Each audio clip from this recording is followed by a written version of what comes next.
Penangkapan maling guys di dekat rumahku.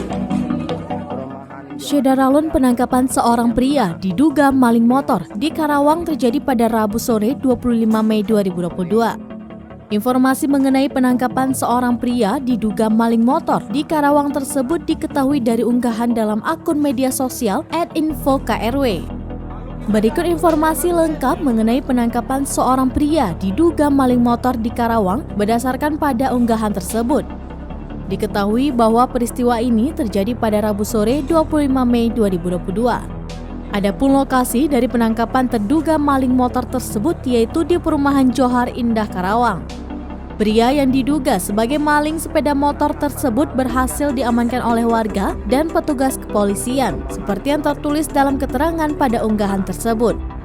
Dari video yang diunggah dapat terlihat warga yang berkerumun untuk menyaksikan penangkapan terduga maling motor tersebut. Pada sisi jalan terdapat sebuah kendaraan milik petugas kepolisian yang diparkir di depan rumah tempat penangkapan tersebut.